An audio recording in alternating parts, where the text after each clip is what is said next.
Developing tonight, the Centers for Disease Control is reporting the first case of coronavirus has made it here in the U.S. COVID-19 can be characterized as a pandemic. The world now has more than 1 million confirmed cases of COVID-19. More than 100,000 American lives lost to the coronavirus. The confirmed COVID-19 death toll has now surpassed 1 million. A dire picture of a virus spiraling out of control, shattering records.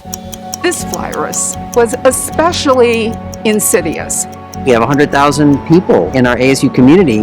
How are we going to get them all tested? It was immensely gratifying, the response of the ASU community. Creating ABCTL was a massive undertaking that I think could truly only happen at a university that's as interdisciplinary as ASU is. Just a massive effort of volunteers in the beginning, getting all of that up and running. They were everything. It would not have happened without them. To date, we've done over 750,000 tests in our lab. This laboratory is on a par with the best clinical laboratories in the country. We're here to save people's lives.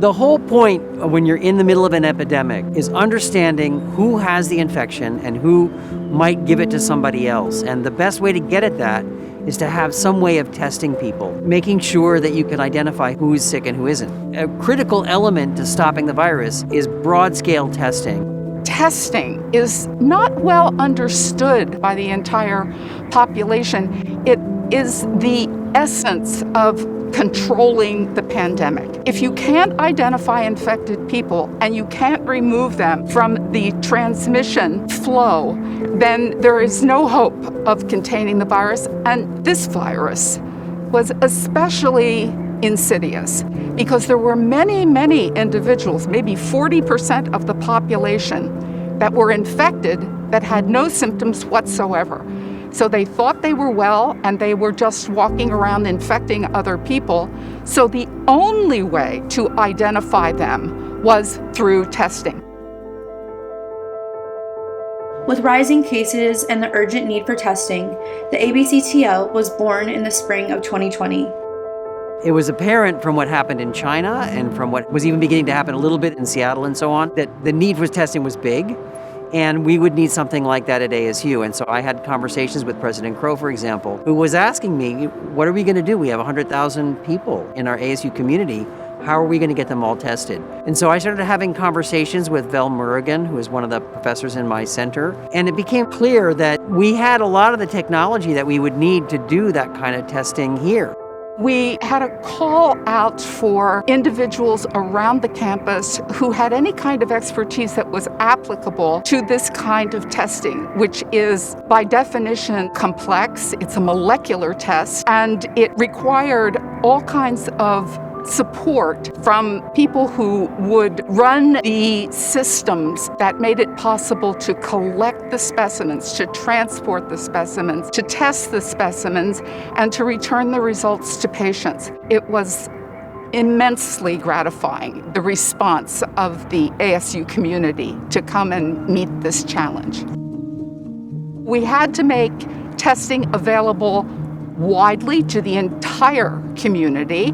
We had to make it free. We had to make it not only accurate, but we required speed plus accuracy. You can't remove an infected individual from the transmission of the virus if they get their result from their test 10 days after you perform the test. So we were able not only to perform a test that was incredibly specific and sensitive, but we were able to do it in 48 hours or less. So that was an essential ingredient to our success.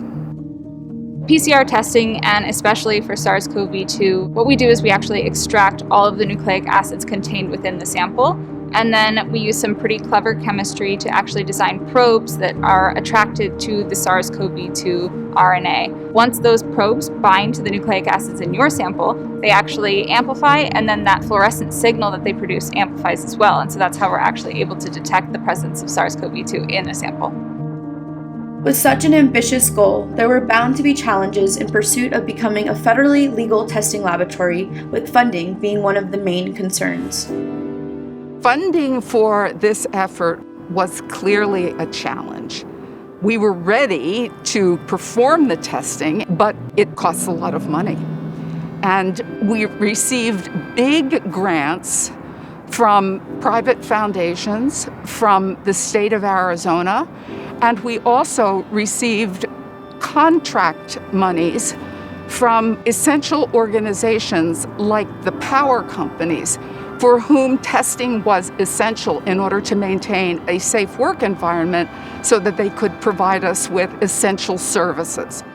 These services could not have been possible without first jumping the hurdles of federally controlled quality and ethics.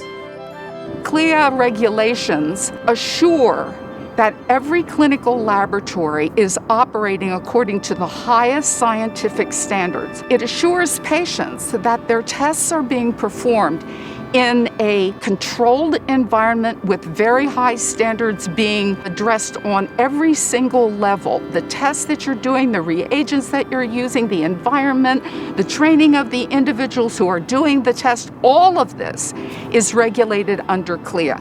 So we had to immediately make sure that we were compliant with all of those federal regulations. And then there are the federal regulations that deal with patient privacy. Patient privacy is extremely important. Whenever you step into the clinical space, there's just a lot of opportunity to obtain patient health information, and it's our job to protect it.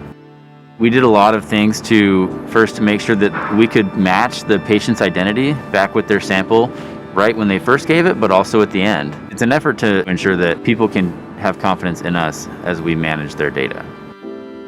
Part of reassuring and strengthening this public confidence comes from the lab passing surprise inspections with flying colors. Early on in the evolution of the laboratory, it was the spring of 2020, and we had only been operating a couple of months. But one Monday morning, unannounced, 2 CLIA inspectors from the local office of CLIA showed up in the laboratory to inspect all our processes. It was a bit anxiety-provoking, to say the least, but we, in fact, spent 4 hours with the inspectors going through all our standard operating procedures, all of our policies, all of our data, and at the end of the day, even though we had only been operating for 4 months, we passed our unannounced CLIA inspection. So this was a moment of pride and also relief. Cultivating a productive and sufficient supply chain became a difficult process. On day one, I was combing the internet looking for options for the materials we needed, gloves, the swabs themselves, and everywhere we looked, everything online was saying that they were essentially sold out, back ordered. I started contacting the various vendors that we are in contact with here at ASU and saying, what can you get me? What options are available? Everything was already sold out at that point, giving us back order dates of anywhere from 6 weeks to 3 months at that point. We did a massive donation request to the ASU community. We had donations being dropped off here at the Biodesign Institute, just a massive effort of volunteers in the beginning, getting all of that up and running. Today, over a year after the start of the pandemic, the lab continues to conduct around-the-clock testing in an effort to save lives. Currently, the lab is running like a well-oiled machine. We have really been able to conquer every major and minor challenge that we were presented. This laboratory is on a par with the best clinical laboratories in the country. Throughout the entire process, we've really made it a goal to make the process as efficient as possible. So we've done a lot of things where we've examined all of our turnaround times, examined when the samples come into the lab, looked at how long it takes to walk a piece of the instrument from one side of the room to the other. All of these things were timed and broken down into their component parts and then really streamlined as much as we can, whether it's by changing the program of the robotics so that it uses 2.7 tips rather than 4.5 tips. We've done all of that optimization by just really carefully looking at the data. Automation was a heavy lift in being able to make the lab more efficient. By combining automation with human effort, the ABCTL was able to process thousands of test samples per day. To date, we've done over 750,000 tests in our lab. That would only have been possible by doing something like saliva testing, which made it much easier for people to give their samples. But you can't do that many samples if you don't automate the process. If you try to do those all by hand, the opportunity for error, the opportunity for delays, the number of people you'd need to have working in the lab would be just too great. And so we designed our process from the beginning to run on robots. And then we've just expanded that process with more robots and more technology to go faster. We would typically be sometimes doing anywhere between 8,000 and 10,000 samples a day. Imagine how much time it would take to unscrew the caps of 10,000 tube samples and manually take out the sample from each of those tubes. It's just not possible in any kind of reasonable timescale. Despite eventually gearing towards more automation, the need for community contributions was still imperative. The ABCTL continued to hire even more members and volunteers. The contribution of the workers, it was the electricity that made this machine run. People recognizing that there was an emergent situation, being motivated to help, committed to help, having the expertise and the energy to commit to this. In the midst of a chaotic situation, the volunteers that came to work in this laboratory, they were everything. It would not have happened without them. Training and recruiting within this entire scenario has been super interesting because we've had to work really closely with HR. We've had to work really closely with recruiters throughout the valley to try to get as many people in as fast as we can.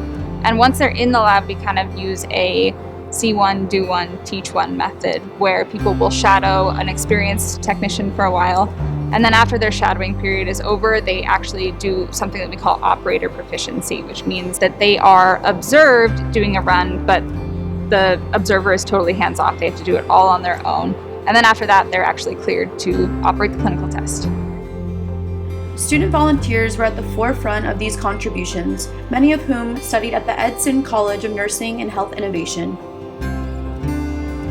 The COVID-19 sero survey was just an experience that we had where we were able to go in and don PPE and help people with their saliva testing. So we did everything from triaging and explaining like how to actually do the test to turning in the test and keeping all of that organized and sending it off to a lab to further be tested. My experience with it was very positive. It was really enlightening. I had a really positive experience getting to not only help my university but my community as well. Communication was key in bringing together this group of professionals and volunteers with diverse experiences and skill sets. It required not only seamless processes being established and being monitored, but it required seamless communication and teamwork among the people who were carrying this out. This laboratory has brought together the most extraordinary group of people, and now I feel that we're bonded forever. As the ABCTL evolves, the lab hopes to match the constant changes of the pandemic to better serve the community. More community outreach and future research on COVID-19 is expected to come from ASU. The evolution of this lab is still in progress, and I would love to see us expand our test menu. We are in a good place to do that now. We have the expertise on board. We have all the equipment on board, all of the systems on board. We have everyone trained to be able to collect specimens, transport specimens. We also have the capacity to be able to do antibody tests from blood, to be able to judge whether or not someone has generated an immune response that makes them protected against infection from the virus, either because they had been infected and recovered or because they got the vaccine. We're really excited about having developed a clinical lab here at Biodesign Institute. The fact that we have a direct connection now to people and being able to collect samples from them for research purposes is outstanding. We're going to continue testing until there's no need for more testing. We're expanding some of the tests that we run, including serology tests that tell us whether people developed antibodies to the virus and what types of antibodies they developed to the virus, and then possibly adding additional tests to things like the flu and other respiratory viruses that may have an impact on how COVID-19 behaves. So we're going to continue developing the laboratory and building it as we need to help support the community. At the end of the day, the efforts of the ABCTL could not have been accomplished without teamwork. The fact that so many individuals from different backgrounds and professions are able to work together towards a common humanitarian goal speaks to ASU's passion for innovation through multidisciplinary efforts. Creating ABCTL was a massive undertaking that I think could truly only happen at a university that's as interdisciplinary as ASU is, specifically within biodesign, how interdisciplinary the whole nature of that building is. So we are a diverse group of people with a diverse group of skills, and we all work really closely together, and we have known each other since before the pandemic. So I think the design of the university to be very interdisciplinary, very intertwined with each other, that was the main thing that made ABCTL so successful, in addition to just all the tremendous support from administration. Starting a clinical lab at a university that doesn't have a medical school is uncommon. We were really fortunate to have great leadership with Dr. LeBaire, as well as Dr. Compton and Dr. Murugan, that really helped push this over the finish line. And we had such great support from the state and some of our partners. Because of all of these people, their leadership and a lot of hard work, we were able to ensure that people were getting the accurate results that they needed during a pretty helpless time. A year into the ever-changing pandemic, one factor has stayed the same: the lab's mission to save lives.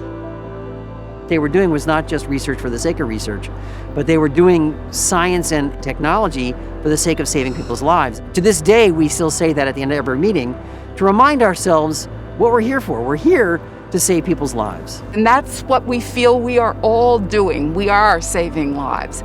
That is the biggest motivator that could exist for us.